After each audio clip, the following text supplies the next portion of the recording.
ബേക്കറികളിലൊക്കെ വാങ്ങിക്കാൻ കിട്ടുന്നത് പോലെയുള്ള നല്ല ക്രിസ്പി ആയിട്ടുള്ള എഗ് പഫ്സ് നമുക്ക് പഫ് പാസ്ട്രി ഇല്ലാതെ വീട്ടിൽ എങ്ങനെ ചെയ്തെടുക്കാം എന്നുള്ള റെസിപ്പിയാണ് ഇന്ന് ഞാൻ ചെയ്തിട്ടുള്ളത്. ഓവനിലാണ് ഞാനിത് ചെയ്തെടുക്കുന്നത്. നമുക്ക് ആദ്യം ഇതിലേക്കുള്ള ഫില്ലിംഗ് ഒന്ന് റെഡിയാക്കാം. ഒരു പാന് ചൂടാക്കാൻ വെച്ചിട്ടുണ്ട്. അതിലേക്ക് കുറച്ച് ഓയിൽ ഒഴിച്ച് കൊടുക്കാം. വെളിച്ചെണ്ണയോ സൺഫ്ലവർ ഓയിൽ ഏതാ നിങ്ങൾക്ക് ഇഷ്ടമുള്ളത് ചേർത്ത് കൊടുക്കാം. അതിലേക്ക് അരിഞ്ഞു വെച്ചിട്ടുള്ള ഉള്ളി ചേർത്ത് കൊടുക്കാം. സവാള ഞാനിപ്പോൾ 2 വലിയ സവാളയാണ് എടുത്തിട്ടുള്ളത്.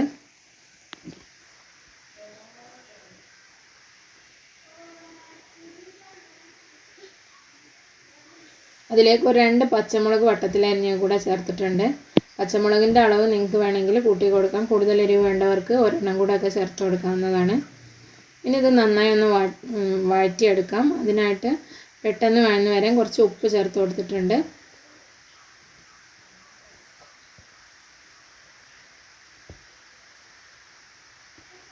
ഇനി ഇതിലേക്ക് ആവശ്യത്തിനുള്ള മസാലകളൊക്കെ ചേർത്ത് കൊടുക്കണം. ഞാനിപ്പോൾ 1/2 ടീസ്പൂൺ ജിഞ്ചർ ഗാർലിക് പേസ്റ്റ് ചേർത്തിട്ടുണ്ട്. 2-3 അല്ലി വെളുത്തുള്ളിയും ഒരു ചെറിയ കഷ്ണം ഇഞ്ചിയും ചതച്ച് ചേർത്ത് കൊടുത്താലും മതി. നന്നായി മിക്സാക്കി എല്ലാത്തിൻ്റെ ഒന്നും പച്ചമണം മാറ്റിയെടുക്കുക. അതിനുശേഷം അതിലേക്ക്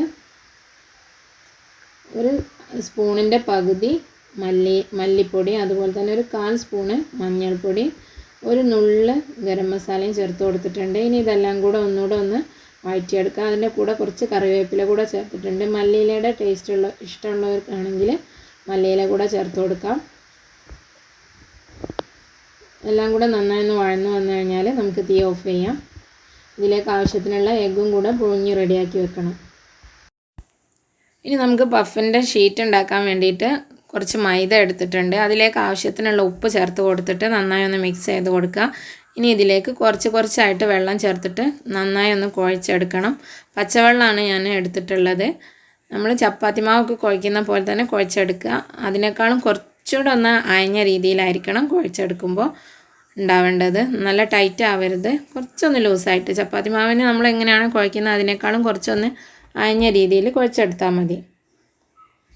ഒന്നാകെ വെള്ളം ചേർത്ത് കൊടുത്തു കഴിഞ്ഞാൽ മൈദയിൽ പെട്ടെന്ന് വെള്ളം അധികമായി പോകും. അപ്പോൾ അത് ശ്രദ്ധിച്ചിട്ട് കുറച്ച് ചേർത്തിട്ട് കുഴച്ചെടുക്കാം. അപ്പോൾ ഞാനിത് കുഴച്ചെടുത്തിട്ടുണ്ട്. കുഴച്ചതിന് ശേഷം കുറച്ച് ഒരു ഓയിൽ കയ്യിൽ തടവിയിട്ട് ഒന്നുകൂടെ ഒന്ന് കുഴച്ചെടുക്കണം. ഒന്നുകൂടെ ഒന്ന് സോഫ്റ്റ് ആവാൻ വേണ്ടിയിട്ടാണ്. ഒരു ടീസ്പൂൺ ഓയിലൊക്കെ മതി. ഒന്ന് ചേർത്തിട്ട് ഒന്നുകൂടെ ഒന്ന് സോഫ്റ്റ് ആക്കിയെടുക്കാം. നമ്മൾ ഡോ ഇവിടെ റെഡി ആയിട്ടുണ്ട്. ഇനി നമുക്കിത് ഒരേ വലിപ്പത്തിലുള്ള കുറച്ച് ബോൾസാക്കി മാറ്റാം. നമ്മൾ വലിയ ചെറുനാരങ്ങയില്ല അതിൻ്റെ ഒരു വലിപ്പത്തിലുള്ള, അതായത് മധുരനാരങ്ങയുടെ അത്രയും വേണ്ട, ചെറുനാരങ്ങയെക്കാളും കുറച്ചുകൂടെ വലുത്, അത്രയും വലിപ്പത്തിലുള്ള ഓരോ ബോൾസാക്കി എടുക്കാം.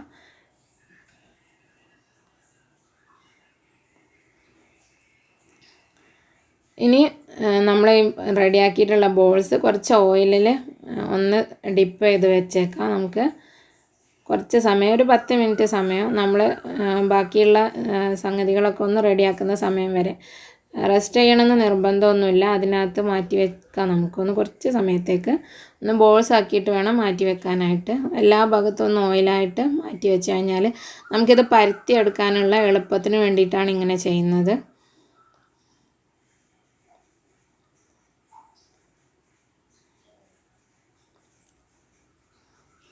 അപ്പോൾ ഇത് ഞാനിവിടെ മാറ്റി വെച്ചിട്ടുണ്ട് എല്ലാ എണ്ണം.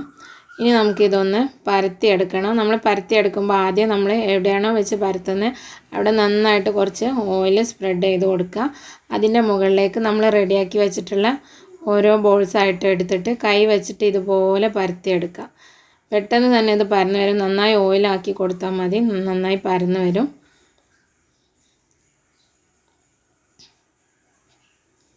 അതിനുശേഷം അതിൻ്റെ മുകളിലേക്ക് മൈദയിൽ കുറച്ച് ഓയിൽ ചേർത്തിട്ട് മിക്സാക്കി ഒരു കുഴമ്പ് പോലെ ആക്കിയിട്ടുള്ള ഒരു മിക്സ് അതൊന്ന് തേച്ച് കൊടുക്കാം. കുറച്ച് മൈദ എടുത്തിട്ട് അതിനകത്തേക്ക് ഓയിൽ ചേർത്തിട്ട് ഒന്ന് മിക്സ് ചെയ്ത് കൊടുത്താൽ മതി. വെള്ളമല്ല, ഓയിലാണ്. അത് നല്ല കുഴമ്പ് പോലെ ആയിട്ട് വരും.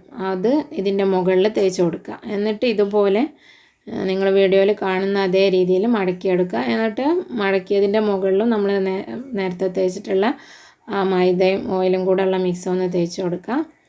അപ്പോൾ ഇതുപോലെ സ്ക്വയർ ഷേപ്പിലായിട്ട് കിട്ടും നമുക്ക്.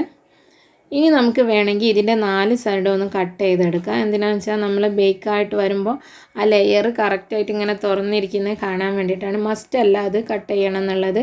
കട്ട് ചെയ്തിട്ടില്ലെങ്കിലും ലെയറായിട്ട് തന്നെ വിട്ട് നിൽക്കും. പക്ഷേ നമ്മൾക്ക് പുറത്തേക്ക് ഇങ്ങനെ ലെയർ എടുത്ത് കാണിക്കില്ല എന്നേ ഉള്ളൂ.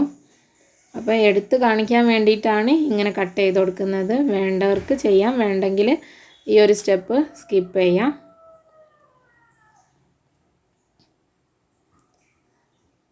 ഞാനിതിൻ്റെ 4 സൈഡും കട്ട് ചെയ്തെടുത്ത് ഒഴിവാക്കിയിട്ടുണ്ട്. ഇനി ഇതിൻ്റെ നടുവിലായിട്ട് നമ്മൾ നേരത്തെ റെഡിയാക്കി വെച്ചിട്ടുള്ള ആ ഉള്ളിയുടെ മിക്സ് വെച്ച് കൊടുക്കാം. ഒരു പീസ് ബോയിൽ ചെയ്തിട്ടുള്ള മുട്ടയും വെച്ച് കൊടുക്കാം. ഇനി ഇതിൻ്റെ 4 വശം ഇതുപോലെ സെൻറ്ററിലേക്ക് പിടിച്ച് മടക്കി കൊടുക്കാം.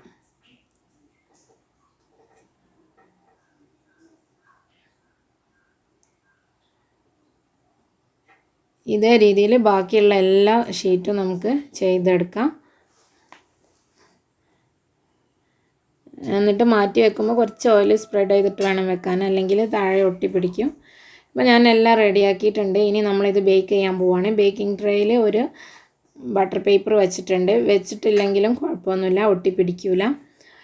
ഞാനിപ്പോൾ കുറച്ച് ഗ്യാപ്പ് ഇട്ടിട്ടാണ് വെക്കുന്നത്. ഗ്യാപ്പ് ഇടാതെ വെച്ച് കഴിഞ്ഞാൽ അടിഭാഗം നല്ല ക്രിസ്പി ആയിരിക്കില്ല, കുറച്ച് സോഫ്റ്റ് ആയിട്ടാണ് ഉണ്ടാവുക.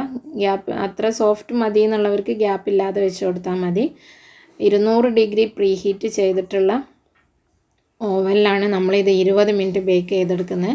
അതിന് മുൻപായിട്ട് ഇതിൻ്റെ മുകളിൽ ഒരു എഗ്ഗ് ഒന്ന് കലക്കിയിട്ട് ഇതുപോലെ ഒന്ന് ബ്രഷ് ചെയ്ത് കൊടുക്കണം. എന്നാലാണ് മുകളിൽ നല്ലൊരു ഗോൾഡൻ കളർ നമുക്ക് കിട്ടുകയുള്ളൂ. ഇനി ഇത് 10 മിനിറ്റ് പ്രീ ഹീറ്റ് ചെയ്തിട്ടുള്ള 200 ഡിഗ്രി ചൂടിൽ ഒന്ന് ബേക്ക് ചെയ്തെടുക്കാം. ഓവൻ ഇല്ലാതെ നമ്മൾ കേക്കൊക്കെ ചെയ്യുന്നത് പോലെ ചെയ്തെടുക്കാം. പക്ഷെ ഞാൻ ചെയ്ത് നോക്കിയിട്ടില്ല, എത്രത്തോളം സക്സസ് ആവുമെന്നുള്ളത് എനിക്ക് അറിഞ്ഞൂടാ. ഞാൻ ഓവനിൽ ചെയ്തിട്ടുള്ള റെസിപ്പിയാണ് നിങ്ങൾക്ക് ഷെയർ ചെയ്തിട്ടുള്ളത്. നമ്മൾ ഷോപ്പിൽ നിന്ന് വാങ്ങിക്കുന്ന അതേപോലത്തെ പഫ്സാണ് നമുക്ക് കിട്ടുക. നമ്മൾ ബേക്ക് ചെയ്യാനായിട്ട് വെക്കാം. ഇപ്പോൾ ഞാൻ 20 മിനിറ്റ് ബേക്ക് ചെയ്തെടുത്തിട്ടുള്ള പഫ്സാണിത്. ഇത് എത്രത്തോളം ക്രിസ്പി ആണെന്നുള്ളത് നിങ്ങൾക്ക് ഞാനിതിൻ്റെ സൗണ്ട് ഒന്ന് കേൾപ്പിച്ച് തരാം. അപ്പോൾ നിങ്ങളെല്ലാവരും ഇതൊന്ന് ട്രൈ ചെയ്ത് നോക്കുക, അഭിപ്രായങ്ങൾ അറിയിക്കുക. വീഡിയോ ഇഷ്ടമായെങ്കിൽ ഷെയർ ആൻഡ് ലൈക്ക് ചെയ്യാൻ മറക്കരുത്. ഇൻഷാ അല്ലാഹ് മറ്റൊരു നല്ല വീഡിയോ ആയിട്ട് മറ്റൊരു എപ്പിസോഡിൽ വീണ്ടും കാണാം. Thank you for watching.